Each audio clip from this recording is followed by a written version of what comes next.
Shalom, everyone, and welcome to Coffee and Connection, week 149. Thank you for joining me on this alternative day. It really is this like wedding week going on here.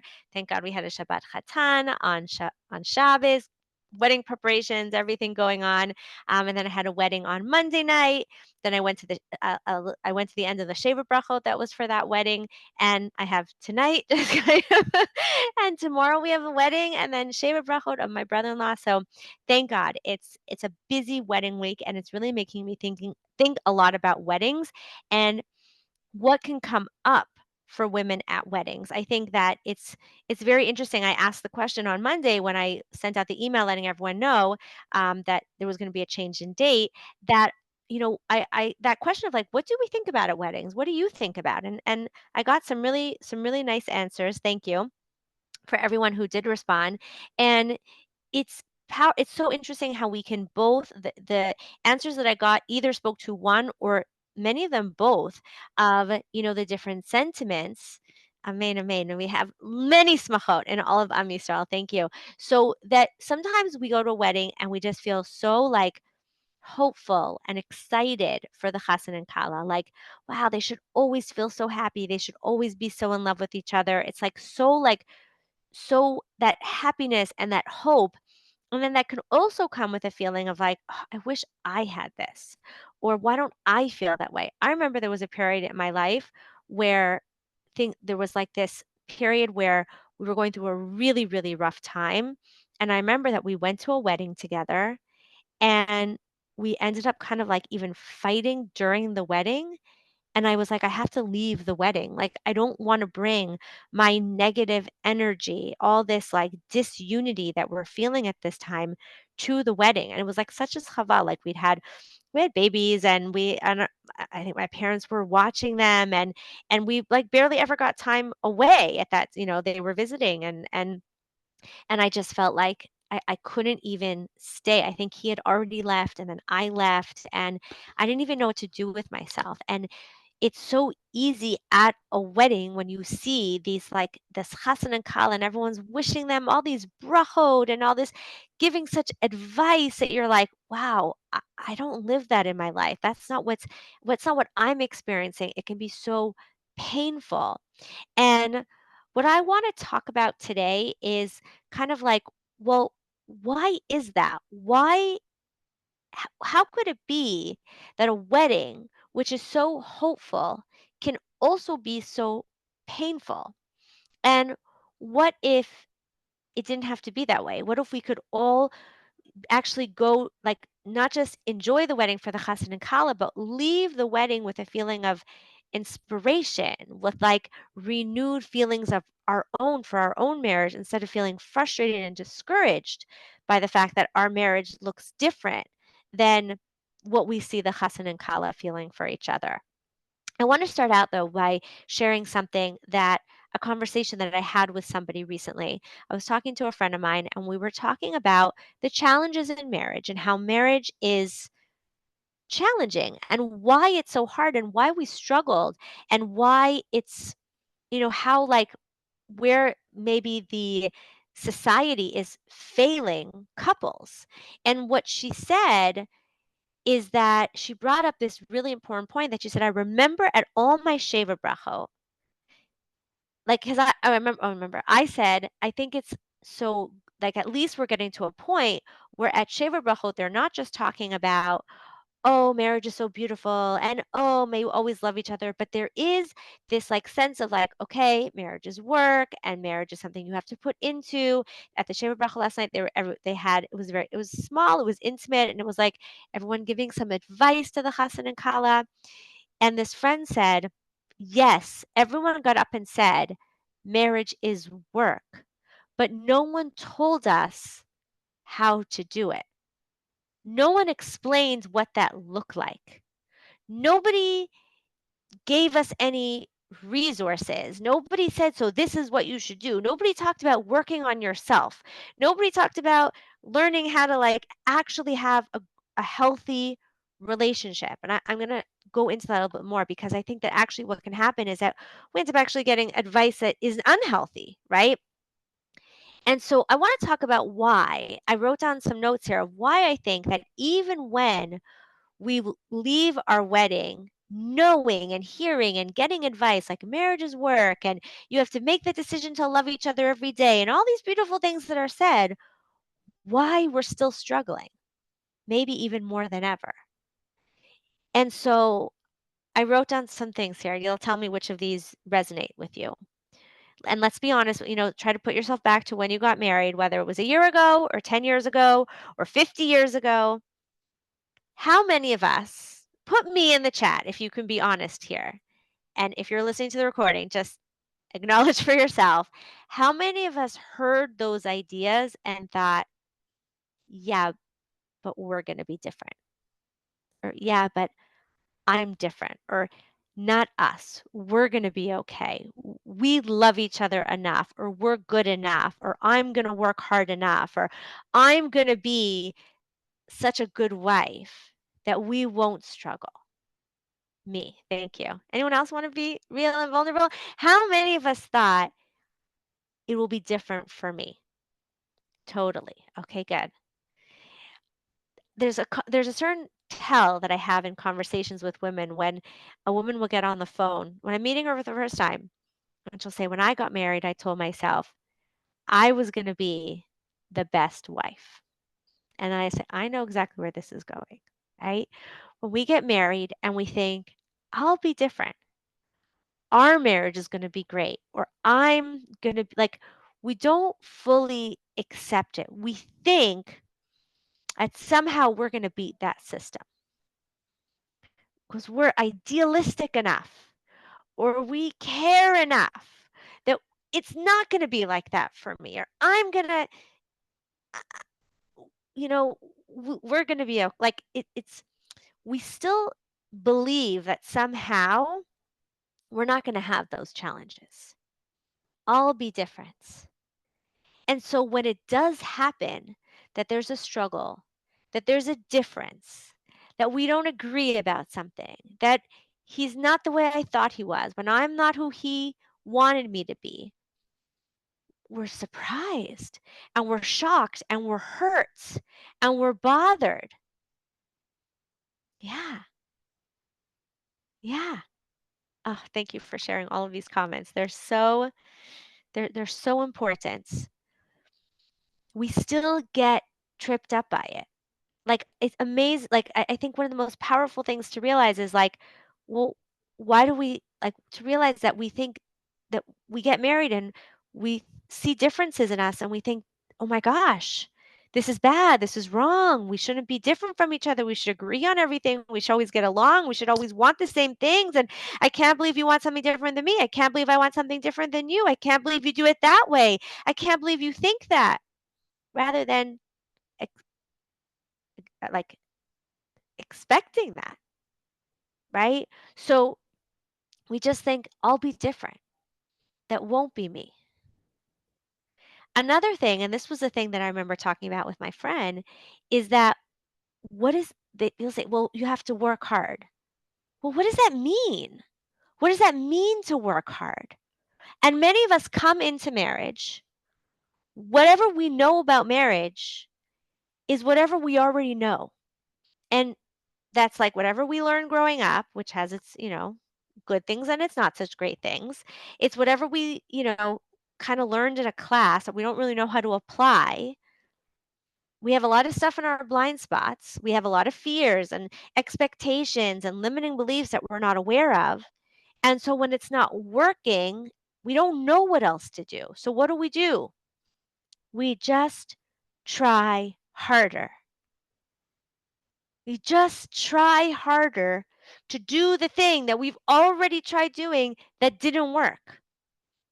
And I remember that. And she was talking about it. I was like, that's so true. It's just wake up every morning and just try harder to get it right. But we don't even have awareness of what is going to actually make a difference. And we're trying harder at the thing that already doesn't work. And we know it doesn't work, or we know that we struggle in it. And instead of trying to figure out, why doesn't this work? What am I struggling in? What's the issue here? What am I missing? What could I do differently? What do I need to bring acceptance to? Where do I need to grow? What fears are coming up for me? How do I not get pulled into his fears? We don't know any of that stuff. So we just go, try harder, and we try harder. And what do we mostly try harder in? This brings me to my third point. Usually, what we try harder in is very idealistic lessons that are taught, I know, with the best of intentions, very idealistic, lofty ideas about marriage and relationships that, on paper sound really good, but because we're all struggling, we know that we live in a time of emotional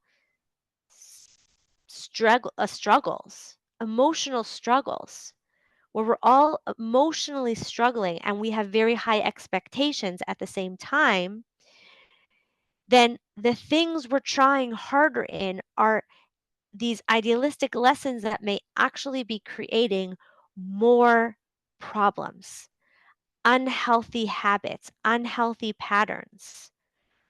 These ideas of like, just be mevater, just give up, just give in, just do what will make the other person happy. And you find yourself, you just keep doing that. I just keep giving in and giving in and giving in. And what are we promised? You give in and then he'll give in and you'll both give in, and or you'll give and then he'll give. You worry about him being happy and he'll worry about you being happy. All these things sound so nice. So we do it. But what's going on? Well, we don't know if the other person agreed to it, if the other person learned the same ideas. We also it also actually creates a lot of negative patterns of even codependency and expecting each other to make you happy and thinking that the other person doesn't care. If I always mivater myself, if I always give up on my feelings, okay, whatever you want. Does my husband even know that I keep giving up what I want, or does he actually think I don't care? So he doesn't even know that he should also be giving up what he wants, because as far as he's concerned, I'm always happy to do what he wants. And so here I am giving and giving and giving up of what I want and giving up of what I want, expecting to get the same thing in return. And then when I don't, it's so painful and I get so upset, and my husband has no idea what's wrong because he thinks I've been happy all this time. Does this sound familiar? This is just one example of the type of unhealthy pattern that can be created when we're trying harder at these idealistic ideas that don't actually, we don't know how to actually apply them in a healthy way. Because let's add in another thing, we still get thrown into this, okay, now try hard, work hard in your marriage, but go do it all by yourself and figure it out by yourself. And unfortunately, still, and I can say this, even with all the therapy going on in the world and all the acceptance that people need help sometimes, women still feel that something is wrong with them to need help. And people still feel that there's something wrong if if their marriage isn't perfect. And people don't want to admit that they're struggling. And people don't want anyone to know that they're having problems. I see this all the time. Wait, it I don't want anyone to know that I'm having problems. I don't want to join. What will people know who I am? Like that I have questions? Well, everyone has questions. No, but I can't have questions. Right? And we have to, oh no, someone's going to see that my husband's upset with me. Oh no, someone's going to know that we're fighting about this. It's like the biggest humiliation that my marriage isn't perfect as if it's supposed to be. And what's actually stopping it from being better is that there's also this fear of being able to talk about it and admit that there's an issue I need help with, right? Because it has to be perfect. So I can't ask for help. But if I can't ask for help, follow me here. If I can't ask for help, then I have to figure it out by myself. But how do I figure out by myself something that I don't know how to do? It's like expecting that because you own a car, you suddenly know auto mechanics and you suddenly can fix your car all by yourself, even though you never got trained in how to fix cars, but you own a car and going to a garage. Ooh, are you okay? Is everything okay? What's going on? She's at a mechanic. Is this resonating with you? And the the the fact that we feel like something's wrong if something's wrong. We feel like something's broken if something's broken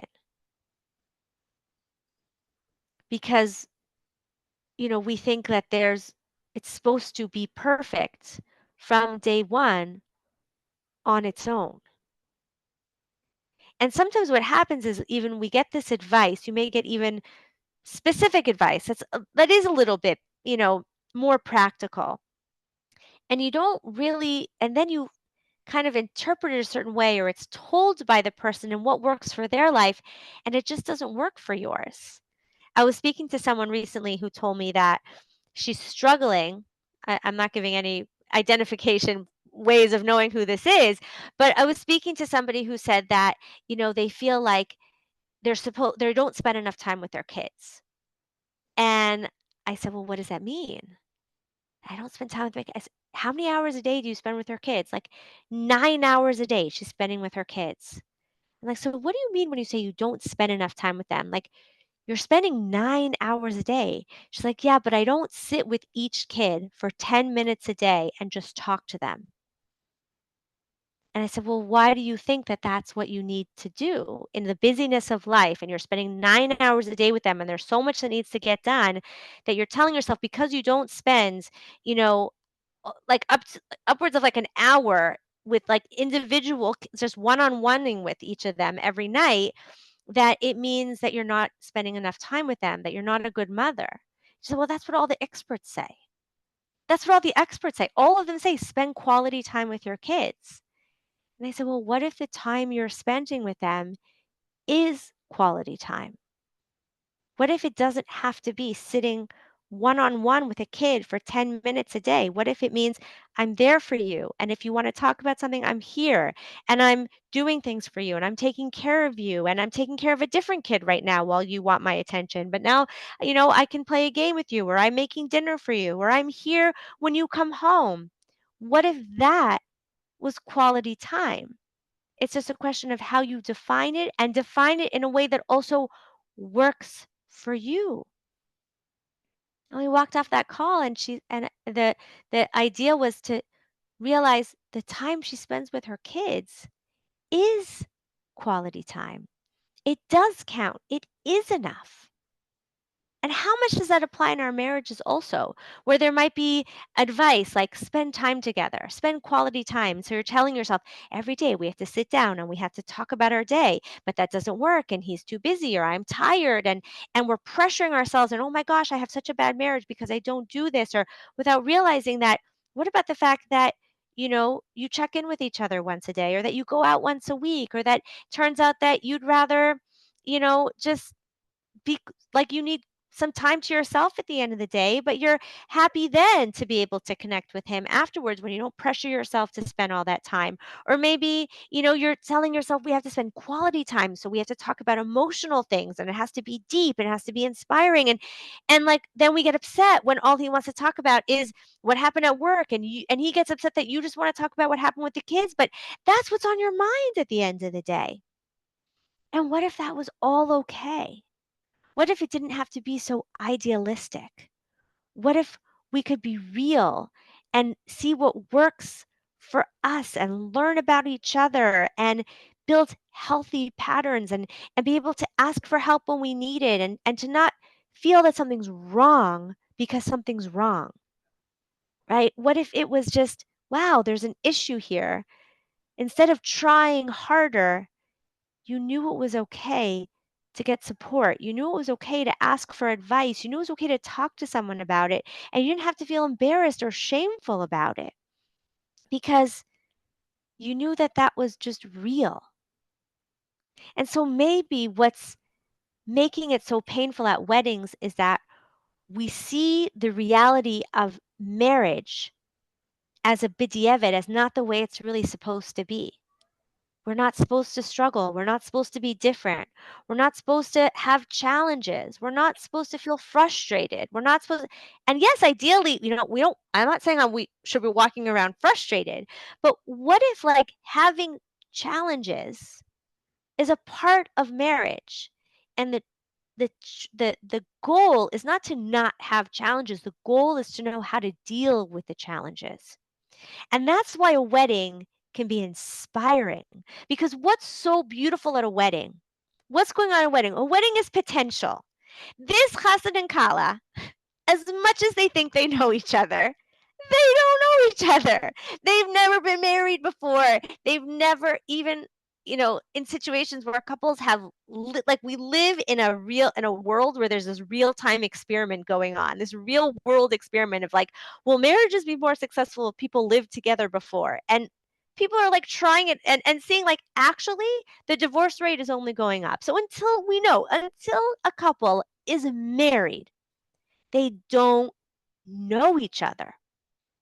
So it's all about potential and it's about commitment. It's about possibility. Here's two people who barely know each other saying, I'm committing to you.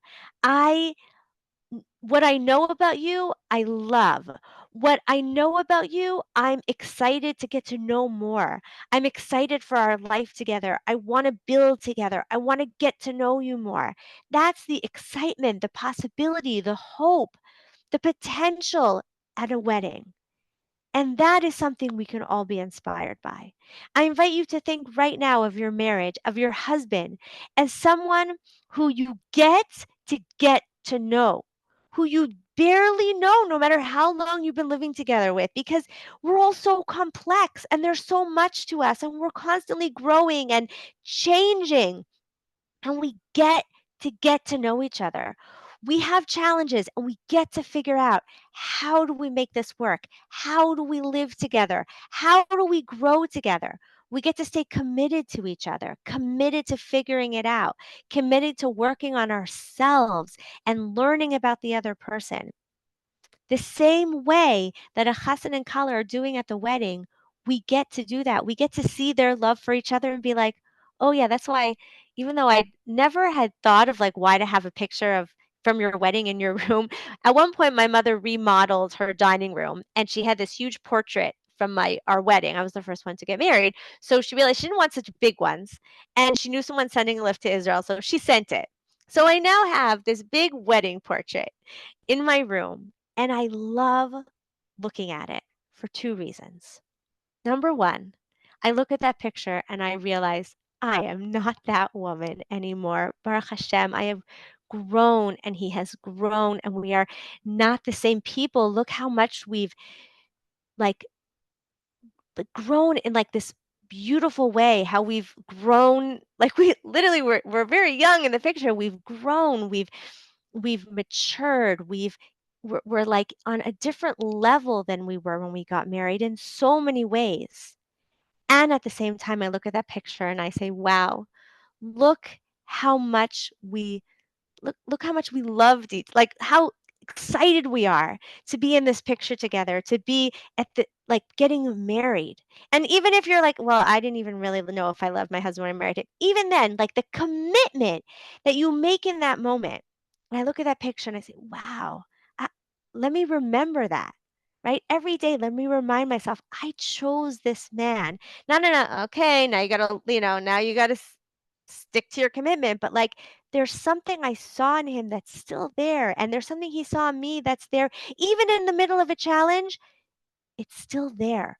That commitment is there, that potential, that love, that possibility.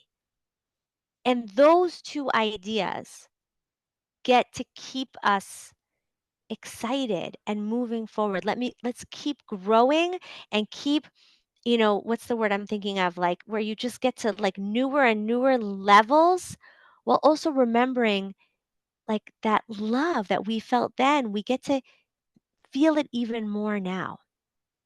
And I invite you to really think about the difference that it makes when you look at the life that you have and the marriage that you have and you acknowledge that there's struggles.